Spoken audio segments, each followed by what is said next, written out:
அல் Qaeda இன் Arabia பெனிசுலான்னு சொல்லி ஒரு அமைப்பு இருக்கு. இந்த அமைப்பின் தலைவராக இருக்கிறது சர்தார் பின் அத்தாப் அல் அல்லாஹி.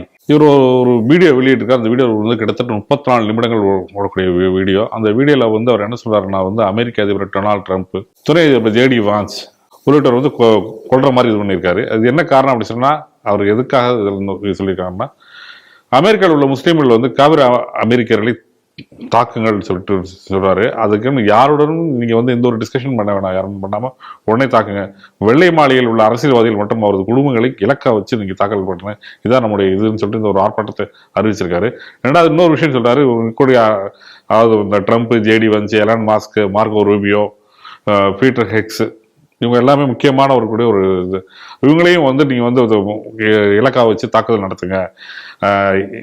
இதுக்கெல்லாம் மூல காரணம் ஏன் நாங்கள் இதை தாக்க சொல்றோம் அப்படின்னு பார்த்தீங்கன்னா, அமெரிக்கா வந்து இஸ்ரேலை ஆதரிக்கிறது, அவங்களுக்கு வந்து கணக்கீடு இல்லாமல் பயங்கரவாத இது துப்பாக்கிகளும் அவங்களுக்கு கொடுத்து சண்டையில் ஈடுபட வைக்கிறாங்க.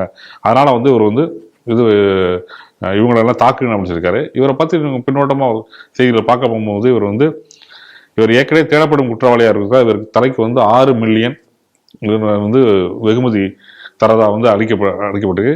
இந்த அமைப்பு வந்து 2009ஆம் ஆண்டு உருவாக்கப்பட்டது. 2010 பொறுத்த வரைக்கும் அமெரிக்காவில் வந்து ஒரு தடை செய்யப்பட்ட இயக்கமாக அறிவிக்கப்பட்டிருக்கு. இந்த 2009 இந்த அமைப்பு பொறுத்த வரைக்கும் சவுதி மற்றும் ஏமன் இந்த கூடிய பெனிசுலா அந்த தீபகற்ப பகுதியில் உள்ளடக்கிய அமைப்பா செயல்பட்டிருக்கு. இந்த வீடியோவை பார்த்துட்டு அமெரிக்கா என்ன சொல்றீங்கன்னா, ஒரு தேசிய அச்சுறுத்தலாக இந்த வீடியோ வந்திருக்கு, இது பின்னோட்டத்தை நாங்கள் விசாரிக்கணும் அப்படின்னு சொல்லி ஒரு செய்தி வெளியிருந்திருக்கு. இந்த செய்தி எப்படி பாக்குறீங்க? மூளை உள்ளவனா இருந்துச்சா அப்படின்னு சொன்னா, ஒரு முறை அவனுக்கு வந்து ஒரு விஷயத்துல வந்து தப்பு பண்ணிட்டான் அப்படின்னு சொன்னா, அடிபட்டுட்டான் அப்படின்னு சொன்னா, அடுத்த தடவை அந்த தப்பு செய்ய மாட்டான், அடுத்த தடவை மாத்திக்குவான். ட்ரம்ப் எப்படி அப்படின்னு நமக்கு தெரியல. ஆனா ட்ரம்ப்புக்கு இன்னைக்கு வந்து ஜெயிச்சிட்டோம் அப்படிங்கிறதுக்கு அப்புறம் மமதை தலைக்கேறி அவர் ஆடுற ஆட்டத்தை தாங்க முடியல.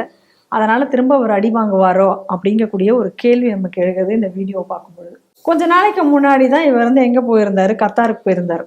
கத்தாரில் போய் அவர் யாரை சந்திச்சாருன்னு பார்த்தீங்கன்னா, அல் கொய்தாவினுடைய, அதாவது அவனுடைய தலைக்கு, அல் கொய்தா பயங்கரவாதி, அவனோட தலைக்கு வந்து இதே போல சன்மானம் வைக்கப்பட்டிருந்தது. இவரே இந்த ட்ரம்ப்பே தான் அந்த அல் கொய்தா பயங்கரவாதி தலைவனை எதிர்த்து அறிக்கையும்லாம் வெளியிட்டு இருந்தாரு.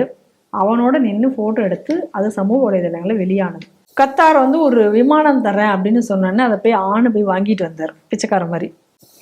அதுவும் ஒரு வகையான லஞ்சம் தான். அதே ஒரு அப்படிதான் அன்னைக்கு நம்ம பார்க்க வேண்டியிருக்கு. அதை போய் வாங்கினார். அப்ப யோசிச்சு பாருங்க, நீங்க வந்து எந்த ஆள் கூட நீ போய் நின்று போட்டோ எடுத்தியோ அதே அமைப்பை சேர்ந்தவன் உன் தலைக்கு இன்னைக்கு விலை பேசியிருக்கான். அப்ப என்ன அப்படின்னு சொன்னா, நீங்க வந்து இப்ப இந்தியாவிற்கு எதிராக ஒரு அரசியலை நீங்க பண்ணணும் அப்படிங்கறதுக்காக நீங்க என்ன பண்ணீங்க, ஐயோ இந்தியா நம்மளெல்லாம் தாண்டி பெருசா வளர்ந்துருமோன்ற ஒரு பயத்துல இந்தியாவுக்கு எதிராக நீங்க வந்து IMF பணத்தை எல்லாம் வேற என்ன பண்ணீங்க, பாகிஸ்தானுக்கு கொடுத்தீங்க, இந்த பக்கம் பங்களாதேஷுக்கு கொடுத்து எல்லாத்தையும் நீங்க கலப்பி விட்டீங்க. ஆனா இதெல்லாம் நீங்க செஞ்சதுக்கு அப்புறம் ஒன்னு அல் கொய்தாக்காரன் ஏத்துக்கிட்டானா? ஆனா அவன் என்ன பண்ணான், உன் தலைக்கு வில்லாங்க, உன் தலைக்கு இன்னைக்கு விலை பேசிட்டு இருக்கான். நீங்க வந்து ஒரு இவ்வளோ பெரிய நாட்டினுடைய அதிபர், சின்ன சின்ன பெட்டி அரசியல்கள் எல்லாம் நீங்க வந்து இந்த மாதிரி பண்ணிக்கிட்டு இருந்தீங்க அப்படின்னு சொன்னா அது உங்களுக்கே தான் வினையாக முடியுங்கிறதுக்கு இது இன்னொரு எடுத்துக்காட்டு. ஏற்கனவே உங்களுக்கு அந்த அனுபவங்கள்லாம் இருக்கு. தலிபானை வளர்த்து விட்டது யாரு? நீங்க தான் தலிபானை வளர்த்து விட்டீங்க. அப்ப நீங்க போய் அதுக்கப்புறம் பின்லேடனை போய் நீங்க சுட்டு பிடிச்சிங்க. இதெல்லாம் அதுக்கப்புறம் பின்னாடி உள்ள கதைகள், வரலாறுகள். இப்ப அவன் எதை மையமா வச்சு இன்னைக்கு இதை பேசுறான் அப்படின்னு சொல்லி இந்த பயங்கரவாதி வீடியோ பார்த்தீங்கன்னா, லாஸ் ஏஞ்சல்ஸ்ல இப்போ ஒரு ரயாட் நடந்துட்டு இருக்கு. இப்ப இந்த லாஸ் ஏஞ்சல்ஸ் ரயாட்டை வச்சுட்டு அதை ஒரு சாதகமான ஒரு இதா வச்சு ட்ரம்ப்புக்கு எதிரான ஒரு பிரச்சாரத்தை இப்ப அவன் தொடங்கியிருக்கான். ட்ரம்ப்புக்கு எதிரானதான் ஒரு பெரிய ரயாட் நடந்திருக்கு. அது மட்டும் இல்லாம இப்ப அமெரிக்காவை பொறுத்த வரைக்கும் ட்ரம்ப்புக்கு எதிரான ஒரு மனநிலை என்பது இப்ப அங்க உருவாயிட்டு இருக்கு. அப்ப அந்த மனநிலையில ஒரு விஷயத்த குளிர்காய வேண்டும், அதை வைத்துக்கொண்டு ஒன்னு பண்ணணும் அப்படிங்கிறது தான் இன்னைக்கு இந்த பேசியிருக்கூடிய அல் கொய்தா பயங்கரவாதியினுடைய வீடியோனுடைய பின்னணியாக இருக்க முடியும். ஏன் இது வந்து துலுக்கினுடைய ஆக்சுவல் பேட்டர்ன் இது போலதான் நடக்கும். இப்ப நம்ம ஒரு சின்ன எக்ஸாம்பிள் எடுத்துட்டோம்னா, இப்ப நம்ம ஊர்லயே ஜல்லிக்கட்டு நடந்தது. நீங்க மாட்டை வச்சு திங்கிறவங்க, அப்போ உங்களுக்கும் ஜல்லிக்கட்டுக்கும் என்னங்க சம்பந்தம்? நீ வந்து தேவையில்லாம வந்து ஜல்லிக்கட்டு போராட்டத்துல நீ வந்து கலந்துக்கிட்ட. அங்க அந்த ஜல்லிக்கட்டு போராட்டத்துல கலந்துக்கிட்டு அந்த ஜல்லிக்கட்டு போராட்டத்துல நீ என்ன பண்ண, ஜல்லிக்கட்டு பாயிலிங் பாயிண்ட்ல தேவையே இல்லாம அங்க வந்து மோடிக்கு எதிரான மனநிலை, மத்திய அரசுக்கு எதிரான மனநிலையை அங்க நீங்க வந்து ஃபியூயல் பண்ணி அப்புறம் அங்க வந்து நான் மாட்டுக்கறி திங்கிற போராட்டத்தை அதோட சேர்த்தீங்க. ஜல்லிக்கட்டுங்கிறதே மாடுகளை பாதுகாக்கிறதுக்கான ஒரு அமைப்பு தான் ஜல்லிக்கட்டு விளையாட்டுங்கிறதே. அப்ப ஒரு பாயிலிங் பாயிண்ட் ஜல்லிக்கட்டுல நீங்க எப்படிப்பட்ட விஷயத்த நீங்க வந்து கொண்டு வந்து அதுல ஓரளவுக்கு வெற்றியும் பெற்றாங்க. அதே வேலையே இப்போ வந்து இங்க லாஸ் ஏஞ்சல்ஸ், இது எல்லா இடத்துலையுமே அவங்க பண்ணக்கூடிய ஒரு சாம்பிள், அது ஒரு பேட்டர்ன், இதை மாதிரி பண்றது அப்படிங்கிறது.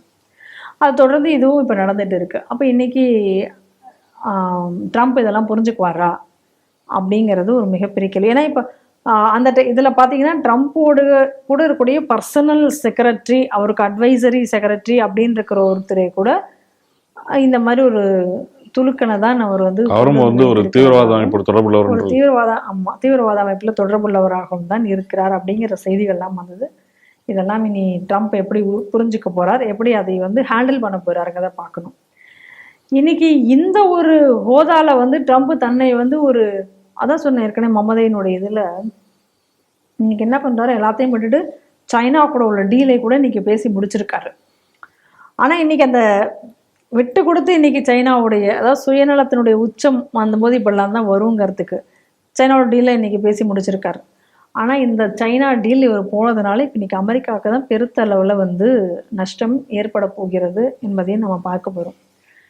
இன்னைக்கு ட்ரம்ப் இன்னும் சில விஷயங்களை வச்சு கூட புரிஞ்சுக்கணும். இன்னைக்கு யூரோப்பியன் கண்ட்ரியினுடைய நிலைகளை எல்லாம் பார்த்தாவது புரிஞ்சுப்பாரா அப்படிங்கிறதும் ஒரு கேள்வியா இருக்கு. ஏன்னா இன்னைக்கு பிரான்ஸா இருக்கட்டும், இல்லை ஜெர்மனியா இருக்கலாம், இல்லை இன்னைக்கு இங்கிலாண்டா இருக்கலாம், இங்க எங்கேயுமே வந்து இன்னைக்கு துலுக்கனுடைய இந்த லிபரல்ங்கிற போர்வையில் நீங்க விட்ட இல்லீகல் இமிகிரேஷன், அதாவது இந்த அகதிகளுக்கெல்லாம் நீங்கள் ஓவரா நீங்க வந்து அடைக்கலம் கொடுத்ததனுடைய விளைவு இன்னைக்கு அவங்க நாட்டில் இப்போ அவங்களால சுதந்திரமா இருக்க முடியாத ஒரு சூழ்நிலைக்கு வந்துட்டாங்க. இன்னைக்கு எந்த அளவுக்கு இருக்குன்றதுக்கு ஒரு உதாரணம் இன்னைக்கு ட்விட்டர்ல நான் பார்த்தேன். பெட்டனிமலா பண்ணியை வச்சுட்டு இருக்காங்களாம். பெண்கள்லாம் சாலையில நடக்கும் பொழுது அவங்களுடைய பாதுகாப்புக்காக பெட்டனிமலாக வந்து பன்றியை கொண்டு சென்று கொண்டிருக்கிறாங்களாம். அந்த அளவுக்கு இன்னைக்கு அந்த நாட்டில் அப்படி இருக்கு. ஆனா இதுல வந்து இன்னொரு விஷயம், ரொம்ப நாளைக்கு வந்து இந்த பன்றி பாதுகாப்பு அப்படிங்கிறது ஒர்க் அவுட் ஆகாதுன்னு தோணுது. ஏன்னா நம்ம ஊர் தான் எல்லாத்துக்கும் எக்ஸாம்பிள். நம்ம ஊர்ல ஒரு எக்ஸாம்பிள் நடந்திருக்கு. இப்ப சேலம் தீவெட்டிப்பட்டி பக்கத்துல ஒரு அரசாங்க இடத்த வந்து இன்னைக்கு துலுக்கனுக்காக தாரை வார்த்து கொடுத்திருக்கிறார்கள். இவங்க எந்த இடத்த தாரை வார்த்து கொடுத்தார்களோ அந்த இடத்துல ஏற்கனவே என்ன பலியிட்டு இருந்தாங்கன்னா பண்ணி பலியிட்ட இடம் தான் அது. அதை தான் இப்ப தாரை வார்த்து கொடுத்துருக்காங்க. அப்ப நீங்க அதையே தாரை வார்த்து கொடுத்தது இப்ப அவங்க ஏத்துக்கிட்டு இப்ப அந்த இடத்துல ரம்ஜான் தொழுகை, பக்ரீத் தொழுகை எல்லாமே நடத்தியிருக்காங்க இப்ப அந்த இடத்துலயே. அப்படி பார்க்கும்போது இனி அது கூட உங்களுக்கு பெரிய பாதுகாப்பு கேடயமாக இருக்காதுங்கிறத புரிஞ்சுக்கணும். என்ன இதில் நம்ம புரிஞ்சுக்கணும் அப்படின்னு சொன்னா, துலுக்கனை பொறுத்த வரைக்கும் இந்த சம்பிரதாயம், சடங்கு இதெல்லாம் ஒரு லெவல் வரைக்கும் தான்.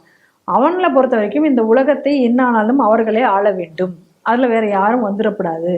அதனால எதை வேண்டுமானாலும் அதை செய்து அதை அடைவதற்கு என்ன வேண்டுமானாலும் செய்வதற்கு அவர்கள் தலையாக இருப்பார்கள். அதற்கு காரணம் அவர்களுடைய மத நூல் இருக்கக்கூடிய அந்த 3 கொள்கை, காஃபிர், உம்மா, ஜிஹாத், இந்த 3ஐயும் வந்து அவர்கள் மையப்படுத்தி செயல்பட்டு கொண்டிருப்பார்கள். இது 3ம் இருக்கும் வரை உலகத்துல துலுக்க பயங்கரவாதம் என்பது தீராது. அதுதான் இதுல நம்ம புரிஞ்சுக்கக்கூடிய செய்தியாக இருக்கு.